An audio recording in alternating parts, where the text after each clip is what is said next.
Saya tidak lagi membuat somasi kepada Uya Kuya, tidak lagi somasi kepada Richard Lee. Saya sudah laporkan Uya Kuya sudah, Richard Lee sudah, Dennis sudah, Samsul sudah.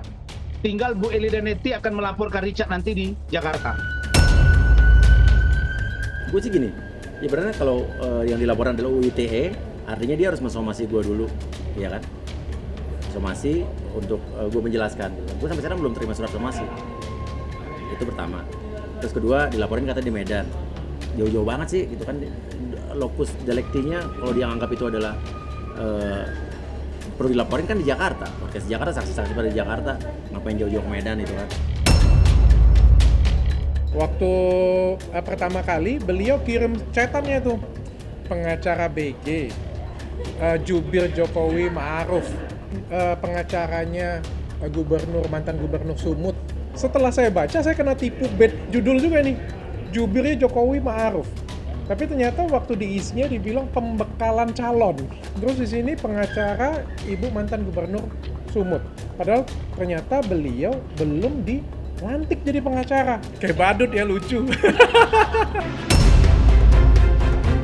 Konflik yang terjadi antara Rasman Arif Nasution dengan dua selebriti ternama, yakni Jenis Karista dan juga Uya Kuya, nampaknya akan terus berlanjut lantaran keduanya telah resmi dilaporkan oleh Rasman ke Polda Sumatera Utara. Dan tidak hanya Jenis serta Uya Kuya, Rasman Arif diketahui juga turut menyeret permasalahannya dengan Dr. Richard Lee ke ranah hukum sebagai salah satu tindakan yang ia lakukan atas adanya permasalahan masa lalunya dengan sang dokter.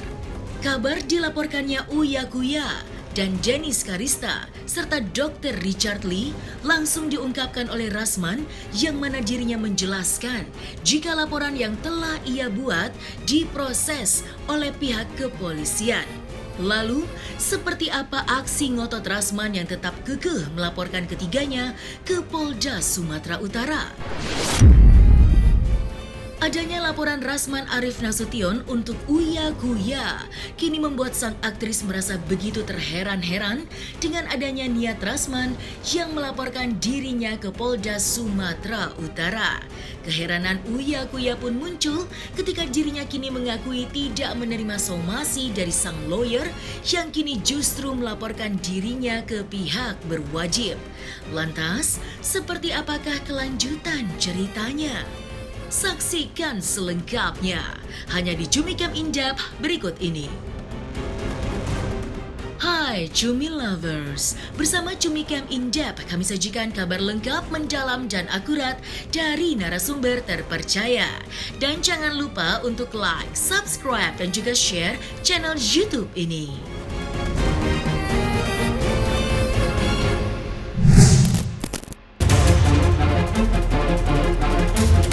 Amarah Rasman Arif Nasution yang semakin membara atas buntut kasusnya dengan ketiga orang ternama, yakni Jenis Karista, Uya Kuya, serta Dr. Richard Lee.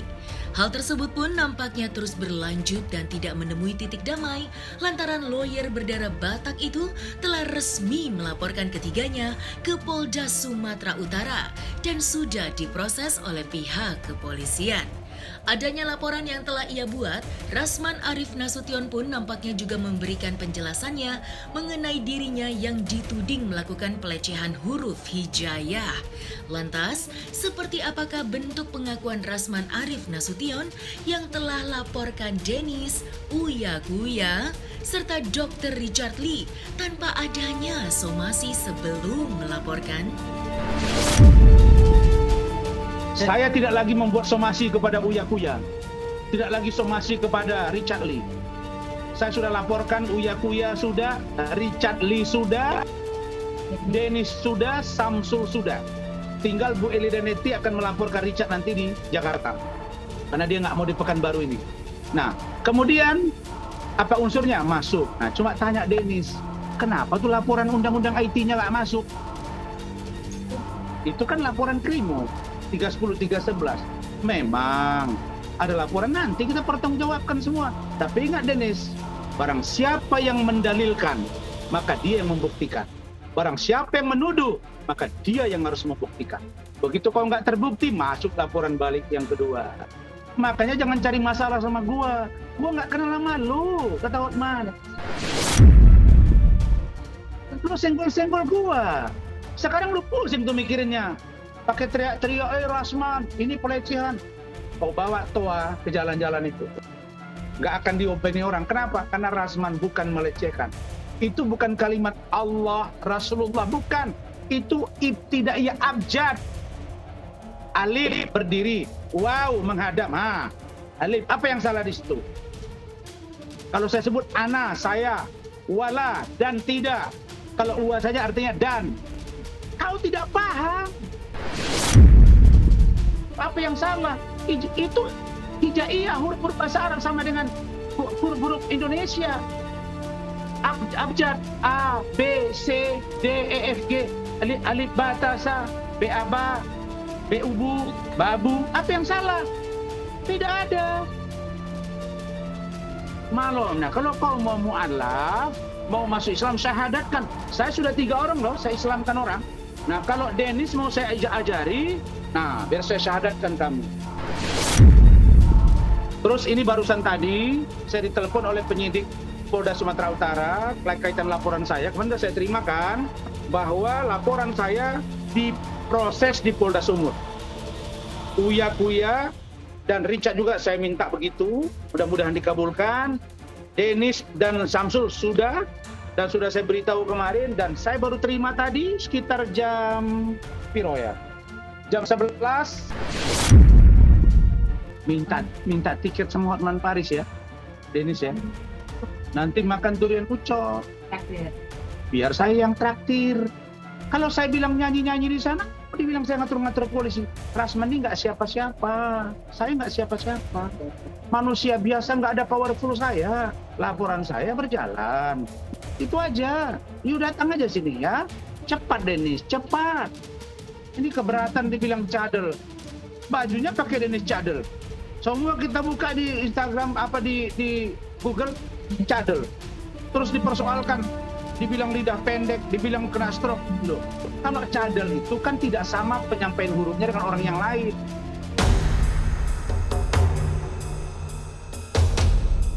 Dengan adanya laporan yang dibuat oleh Rasman Arif Nasution kepada Uya Kuya, kini hal tersebut nampaknya membuat ayah 2 orang anak itu merasa terheran-heran atas apa yang dilakukan oleh Rasman kepada dirinya. Bukan tanpa alasan dirinya terheran-heran, Uya Kuya pun mengakui jika dirinya merasa tidak mendapatkan somasi dari Rasman yang justru langsung melaporkan dirinya ke Polda Sumatera Utara. Lantas, seperti apa reaksi serta respon Uya Kuya mendengar laporan Rasman untuk dirinya telah diproses oleh pihak kepolisian? Dilaporin ya setiap warga negara kan berhak untuk melapor ya. Gue sih gini, ibaratnya kalau yang dilaporkan adalah UITE, artinya dia harus mensomasi gue dulu, ya kan? Somasi untuk gue menjelaskan. Gue sampai sekarang belum terima surat somasi. Itu pertama. Terus kedua, dilaporin kata di Medan. Jauh-jauh banget sih gitu kan, lokus deliktinya kalau dia anggap itu adalah perlu dilaporin kan di Jakarta, podcast Jakarta, saksi-saksi pada di Jakarta, ngapain jauh-jauh ke Medan itu kan ada yang namanya dalam hukum tuh ada yang namanya basis biaya murah, terus efisiensi gitu kan, dan lain sebagainya. Dan pernyataan Bang Rasman juga di Instagram dia tadi saya baru dikirimin bahwa dia bilang nih, kita denger ya, saya juga baru terima tadi. Sekarang yang saya tengok ada tampilanmu itu, ada joget-joget lah, nyanyi tuti lah. Kau nyanyi di jalan. Nyanyi kau nanti di depan penyidik, ya.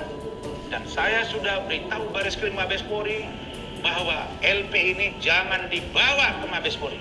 Karena saya percaya Sumatera Utara mampu menangani itu. Saya percaya Pak Kapolda pasti atensi kasus ini, apalagi Pak Kapolri. Oke.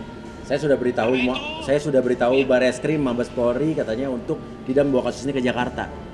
Berarti dia memerintahkan Bareskrim Mabes Polri. Menurut saya siapa gitu? Menurut gue sih enggak.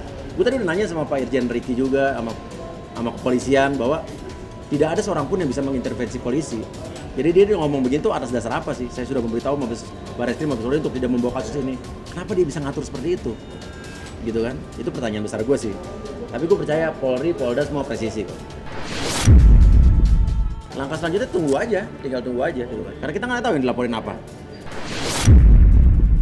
Gue sih nggak tahu ya, karena gue sendiri tidak mau tahu yang urusan dia adalah kuasa hukum siapa. Cuman pada dasarnya kemarin kan ada narasumber gue yang gue tanyakan bahwa dia adalah ketua tim kuasa hukum Pak Budi Gunawan yang menyatakan bahwa kata beliau, kata Pak Riki, Pak Irjen Riki, tidak ada nama abang ini di daftar surat kuasa yang diberikan sama Mabes Polri. Karena kan dia mengaku pengacaranya Pak BG kan. Sedangkan Pak Budi Gunawan pada saat itu kan adalah anggota Polri aktif dan petinggi Polri lagi. Nah, kan ada peraturannya bahwa setiap anggota Polri yang aktif kalau memiliki masalah hukum yang menangani kasus hukumnya itu harus ditunjuk oleh divisi hukum Mabes Polri, kalau petinggi Polri atau Polda setempat. Nah, tadi kan udah dikasih lihat surat kuasanya ada 27 nama yang tidak ada nama beliaunya. Dan kalau misalnya abang itu punya surat kuasa, tunjukkan aja gampang dari Mabes Polri kan udah jelas kan peraturannya kan.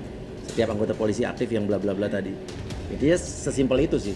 Dan tadi kan Pak Riki juga pengen mengklarifikasi ulang karena disangka lagi sama Bang Rasman bahwa dia adalah tetap kuasa hukumnya Pak BG.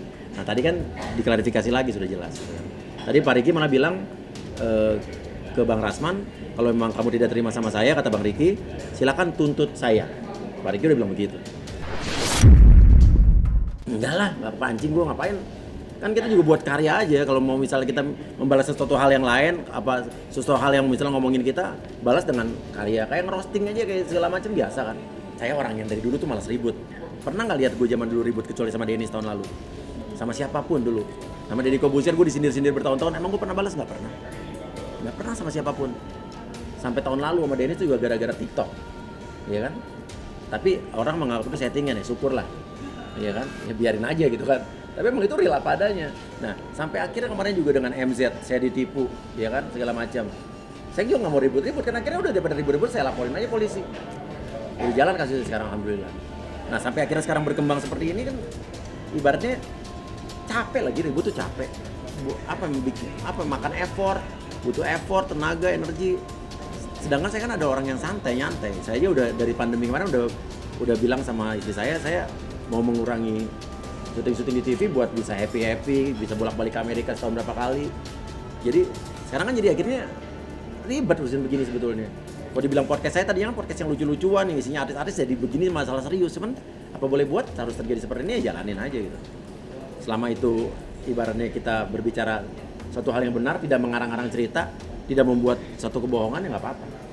Karena kan ini bicaranya ini sekarang YouTube saya sekarang udah bukan hiburan lagi nih, udah jadi serius, ada masalah hukum, politik. Ya di saat itu kalau kita bicara hiburan, kita bikin gimmick-gimmick boleh, tapi kalau untuk masalah serius jangan digimmikin lah. Jadi ya udah jadi serius nih saya nih. Pemanggilan saksi semua udah, undangan klarifikasi udah semua saksi-saksi. Pemanggilan klarifikasi ke MZ setahu saya udah 2 kali dikirim surat. Tapi belum ada tanggapan ya. Ya nggak tahu selanjutnya apa. Pokoknya udah dua kali nyampe suratnya ke sana. Nggak ada komunikasi sama saya. Kan dari pengacara juga nggak ada komunikasi sama saya soal MZ. Harusnya kan intinya nih, kan ini masalahnya udah masuk ke jalur hukum, udah ke polisi. Harusnya yang menghubungi saya siapa? Ya lawyernya dong. Lawyernya kemana sekarang? Malah yang lain jadi kemana-mana ya kan. Intinya udahlah. Tak hanya uya-kuya, kini Dr. Richard Lee yang menjadi terlapor buntut kasusnya dengan Rasman Arif Nasution akhirnya juga turut membeberkan sebuah kisah dirinya yang sempat memberi kuasa kepada Rasman Arif Nasution yang merupakan mantan lawyernya. Dalam ungkapannya, Dr. Richard Lee mengira jika Rasman merupakan pengacara dari Budi Gunawan yang merupakan Kepala Badan Intelijen RI. Adanya pengakuan itu juga, maka Dr. Richard Lee mengakui apabila dirinya telah merasa ditipu oleh Rasman yang mengaku sebagai salah satu lawyer jenderal kepolisian RI. Lantas, seperti apakah penjelasan lengkap Dr. Richard Lee terkait awal mula dirinya memilih Rasman sebagai kuasa hukumnya? Nggak tahu, tapi makin seru ya. Makin seru dan makin terbuka semuanya ya. Tadinya kan saya juga kan nggak nyangka ya. Saya pikir pengacara beneran dengan banyak prestasi. Ternyata bukan hanya bermasalah dengan saya, bermasalah dengan klien-klien lainnya juga. Dan juga setelah dibuka Waduh, banyak banget boroknya. Baru tahu. Saya juga baru dapat dengar kabar di sana tadi. Beliau mengaku bahwa beliau portfolionya salah satu pengacaranya BG. Itu kan yang buat saya terpukau. Beliau adalah jubirnya Jokowi Ma'ruf Amin. Itu kan buat saya terpukau. Tapi ternyata beliau bukan pengacara BG loh. Saya kan jadi merasa tertipu ya. Mungkin kalau nggak ada bahasa beliau adalah pengacara BG kan saya nggak pilih dia. Ini kan menjual, mengkomersilkan sesuatu yang bukan pekerjaan dia, tapi pekerjaan besar seolah jadinya saya memilih dia gitu kan. Jadi saya ngerasa ditipu sebenarnya. Oh iya, benar. Waktu pertama kali beliau kirim chatannya tuh, pengacara BG, jubir Jokowi Ma'ruf. Banyak lagi pengacaranya mantan gubernur Sumut dikirim yang gede-gede semua. Ternyata apa dari 3 ini aja ya, pengacara BG bukan. Setelah saya baca, saya kena tipu judul juga nih, jubirnya Jokowi Ma'ruf. Tapi ternyata waktu diisinya dibilang pembekalan calon. Tapi judulnya di sini kan jubirnya Jokowi Ma'ruf, jadi kan ngerasa ditipu. Terus di sini pengacara ibu mantan gubernur Sumut. Padahal ternyata beliau belum dilantik jadi pengacara. Itu pun juga setelah dibuka isunya oleh Denny, saya tahu, aduh ternyata ya. Oh, kemarin ada beberapa kandidat sih, tapi dia yang paling meyakinkan karena dia kirimnya portfolionya salah satu pengacara BG gitu. Awal-awalnya saya happy. Jujur saya bilang, saya juga nggak mau munafik, awal-awalnya saya happy sih karena saya ngerasa dia kayak membelain saya. Jadi kayak gimana ya, kalau kamu punya seorang kakak yang belain, tenang aja kamu ini, musuh kamu dimarah-marahin, kamu happy lah. Kita ngerasa, wah kita aman, terlindungi. Tapi ternyata itu membawa bahaya loh untuk saya. Dan saya nggak sadar bahwa apa yang dilakukan dia, itu menaikkan pamor dia, tapi secara tidak dia sadari, itu mencelakakan kliennya. Dan itu baru saya ketahui setelah saya punya pengacara baru. Jadi pengacara baru saya ini selalu ngomong, aduh sebenarnya aku pengen buat seperti ini loh. Tapi yang kasihan nanti, klien saya. Jadi yang dipikirin oleh pengacara yang baik itu sebenarnya adalah klien. Kalau beliau kan yang dipikirinnya adalah engagement, banyak yang nonton, masuk infotainment, bukan klien yang dipikirin. Secara tidak langsung kan misal kayak gini ya, saya berseteru dengan seorang artis ya. Beliau makin ngajakin ribut, makin berkelahi, otomatis kan nggak mungkin. Kita kan tadinya tujuannya kan mau damai. Akhirnya makin amburadul, makin ruwet. Ini malah pengacaranya ribut juga dengan dia ya. Kayak gimana ada ceritanya mau damai kayak gitu, mau ceritanya mau baik-baik. Kalau ternyata ya makin ribet, makin riwet kayak gitu ceritanya. Kayak badut ya, lucu.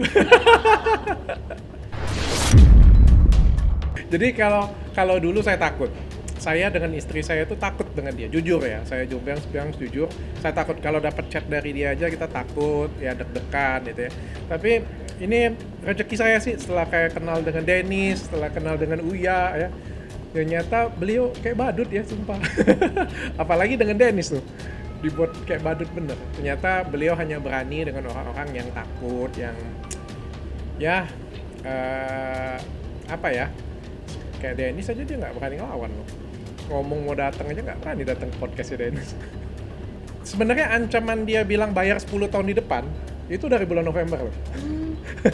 Tapi saya cuekin.